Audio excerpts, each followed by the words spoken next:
조금씩 스며드는 영어 채널 시네브로의 이지입니다. 안녕하세요. 반갑습니다.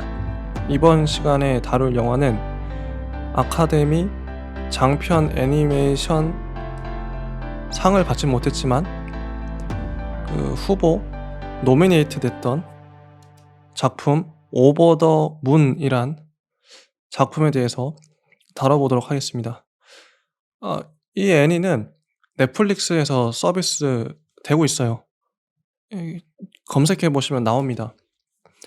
캐릭터 잘 만들었고요. 스토리는 별로입니다. 별 3개짜리 영화인 것 같아요. 무난하고 딱히 잘 만들지도 딱히 못 만들지도 않은 어정쩡한 애니메이션이다. 좋은 캐릭터 디자인을 스토리가 살리지 못해서 아쉽다. 요 정도 얘기할 수 있겠네요. 감독 글렌 킨에 대해서 잠깐 설명을 드려보도록 하겠습니다. 인디포스트라는 블로그 혹은 뭐 사이트가 있는데요.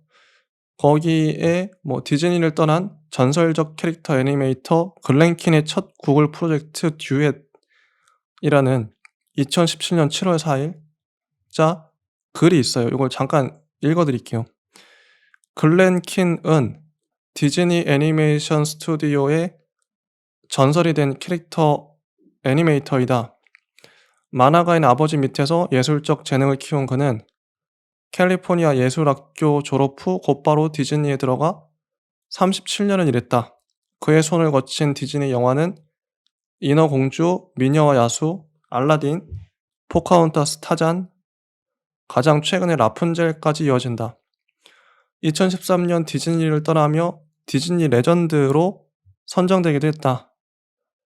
그는 디즈니를 떠난 후 몇 달 되지 않아 구글의 자회사 모토로라의 어드밴스드 테크놀로지 앤 프로젝트 그룹에서 개발자들과 함께 모바일 환경에서의 인터랙티브 애니메이션을 개발한다고 발표했다. 그로부터 약 6개월 후 구글의 I.O. 컨퍼런스에서는 그의 첫 작품인 단편 애니메이션 듀엣을 발표했다. 요런 글이 있습니다.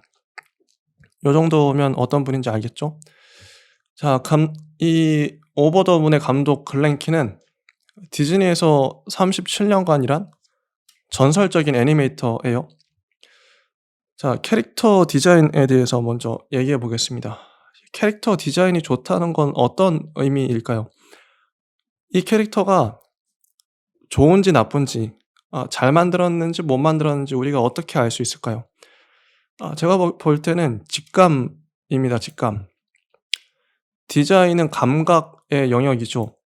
이성의 영역이라기보다는 바로 보고 바로 느낌 오고 바로 깨닫는 게 디자인이죠. 오버 더 문의 캐릭터들은 직감적으로 좋습니다. 딱 보면 디즈니와 픽사 캐릭터를 적당히 섞어 놓은 듯한 비주얼이에요. 그만큼 대중적이고 친근하다는 소리겠죠? 주인공은 중국인 소녀 캐릭터와 그 소녀의 중국인 부모, 중국인 친척, 가족들인데 얼굴이 정말 중국인처럼 생겼어요. 이거는 그냥 부정도 긍정도 아니고 그냥 우리가 일반적으로 갖고 있는 중국인 상인 거죠. 얼굴이 동글동글하고 눈이 옆으로 째진 것 같은 느낌?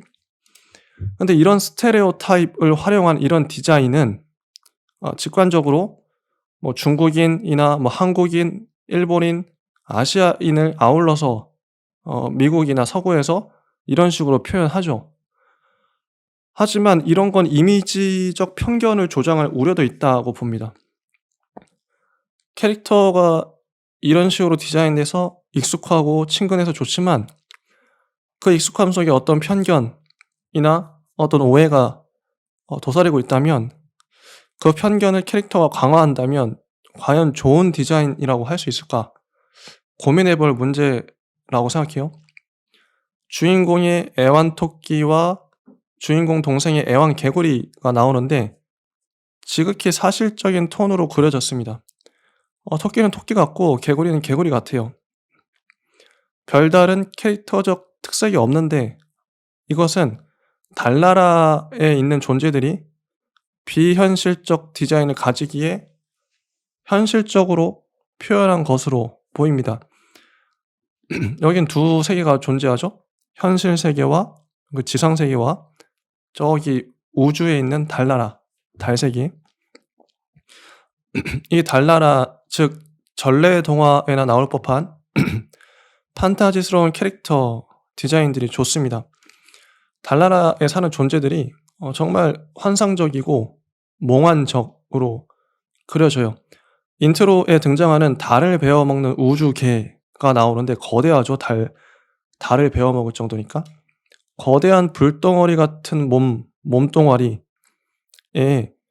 개 얼굴이 달렸어요. 몸통은 혜성 같아요, 혜성. 합성한 것 같죠? 익살스럽게 잘 표현했습니다. 초반에 항아와 후예라는 중국 전설 이야기를 할 때 그림체가 3D에서 2D로 전환되는데 이 러프 스케치 느낌이 나거든요. 신선하고 2D 감성이 느껴져서 좋았습니다. 달로 로켓이 날아갈 때 나타나는 날개 달린 해태가 나오는데 붉은 몸뚱아리에 황금빛 날개 요런 것도 신비롭게 보여서 좋았어요. 다 글렌킨이 디자인한 거겠죠. 달나라에 사는 그 외계 생명체들, 우주인들은 인간이었던 항아를 제외하면 모두가 판타지적 존재들이잖아요. 마치 형광이나 야광처럼 이렇게 야광 같은 느낌으로 표현됐어요. 알록달록한 그 원색의 이 번지는 색감이 좋았습니다. 주인공이 항아의 미션을 받고 우주선으로 되돌아갈 때 치킨처럼 생긴 폭주적 외계인을 만나는데 꼭 앵그리버드에 나온 새를 닮았습니다. 또 보라빛깔과 파란빛깔의 월병들은 젤리빈처럼 생겨서 원색의 형광빛 나는 그 달나라 주민들 심플하면서도 귀엽고 인상적인 디자인이죠. 근데 종합해 보면 그런데 이러한 캐릭터들은 중국적이라기보다는 미국적인 디자인이라는 게 문제예요. 메인 소재가 중국의 전래동화격인 항아와 후의 전설이잖아요. 달이 차고 기우는 까닭에 대한 이야기예요. 주인공을 비롯한 인물도 중국인이죠. 그렇다면 달나라에 사는 판타지적 존재들도 중국의 전래동화에 나올 법한 캐릭터로 디자인해야 옳지 않았을까? 지금의 그 오버 더 문의 캐릭터들은 굳이 중국 애니가 아니더라도 한국 전설이나 뭐 일본 전설을 들어도 나올 것 같은 캐릭터라는 거죠.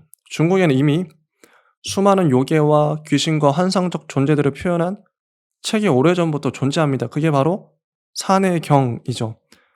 산해경에 대한 설명은 이건 각종 요괴들, 중국의 요괴들, 그런 귀신들 그런 게 나와 있는 산해경이라는 책이 있어요.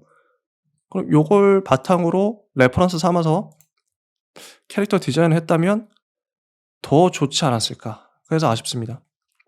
이 캐릭터 얘기는 요 정도로 하고 노래로 넘어가 보면 노래가 좋아요. 그렇다면 노래가 좋고 나쁘고는 어떻게 정할까? 겨울왕국의 Let It Go를 생각하시면 편합니다. 그거 극장에서 듣자마자 좋죠 그냥. 이게 논리적으로 따져서 좋은 게 아니라 직감적으로 좋은 거죠. 아까 캐릭터 디자인에서 좋다는 의미도 제가 직감적이라고 말했습니다. 대중가요는 듣자마자 꽂히면 좋은 곡이에요. 뭐 듣는데 갸우뚱하다? 느낌 안 온다 이러면 망한 겁니다.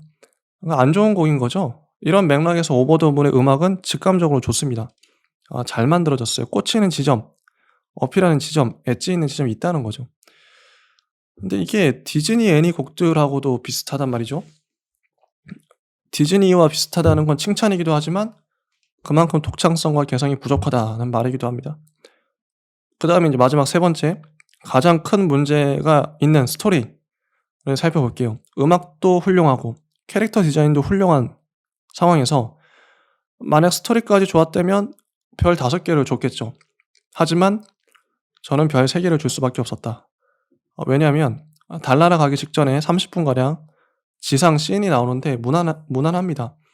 엄마가 들려주는 항아와 후회의 전설로 시작해서 관객들의 눈과 귀를 사로잡고 월병이라는 문케이크라는 소재를 같이 가족끼리 만들어 팔기도 하고, 근데 엄마가 갑자기 죽고 주인공 페이페이는 달을 보면서 엄마를 그리워하고 아빠는 어느새 새엄마를 맞아들일 준비를 하고, 페이페이는 낯선 아줌마가 싫고, 아빠의 마음을 돌리기 위해 달에 사는 항아를 만나러 로켓을 만들고, 여러 번의 실패 끝에 달에 가죠. 중국의 과거와 현재, 미래를 잘 조화시켰다고 봅니다. 과거는 항아와 후예의 전설, 그 이야기이고, 현재는 페이페이가 가족들과 어울려 사는 그 모습이고, 미래는 로켓 타고 달 날아가는 거죠. 과거, 현재, 미래가 다 있습니다. 좋은 스토리예요. 구도는 참 좋습니다. 달 날아가서 산소 호흡 없이 달 표면을 걷는 모습은 그 자체로 몽환적이죠. 그리고 달나라의 아이돌 팝스타가 되어버린 항아의 케이팝 공연을 보는 듯한 노래도 재밌습니다.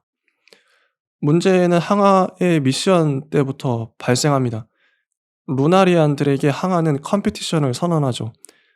선물을 가져오는 자에게 소원 하나를 들어주겠다. 근데 문제는 그 선물이 무언지 항아밖에 모릅니다. 주인공도 모르고 루나리안들도 몰라요.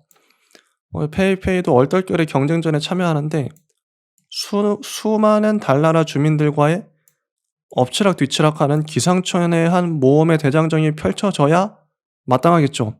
하지만 영화는 이 기대를 배반합니다. 고작 폭주족 치킨들이 잠깐 등장하는 게 전부예요. 우주선에 돌아가서 열쇠 찾고 강아지 닮은 아군을 만나 고래등 위에 타고 유유히 복귀합니다. 물론 이 장면도 신선하고 비주얼 좋죠. 근데 너무 루즈해요. 밋밋한 사건과 밋밋한 전개는 김 빠진 콜라를 먹는 느낌이었다. 남동생은 항아와 탁구 시합을 벌이는데 이것도 싱겁게 금세 끝나버리고 맙니다. 무언가 벌어질 듯 하다가 마무리되어버리는 거죠. 페이페이는 항아에게 펜던트 조각을 너무 쉽게 가져다주고 집으로 돌아가서 가족 애를 느끼면서 이렇게 해피엔딩 됩니다. 정말 이렇게 끝나버려요. 모험을 기대했던 관객들은 이런 엔딩을 보면서 실망하고 말죠. 물론 메시지나 주제는 좋습니다. 페이페이는 새 엄마와 새 남동생을 진정한 가족으로 받아들이고 아빠에 대한 신뢰도 회복하고 항아는 잃어버린 펜던트를 찾아서 기쁘죠. 하지만 주제를 달성하기까지의 디테일한 과정이 루즈해져 버렸다. 이게 참 안타깝습니다. 여기까지가 오버 더 문에 대한 저의 감상이었어요. 짧은 감상. 네. 지금까지 조금씩 스며드는 영화 채널 시네브로의 이지였습니다. 한번 보셔도 괜찮을 것 같아요. 별 3개 정도니까 무난한 영화였다. 애니였다. 네. 감사합니다.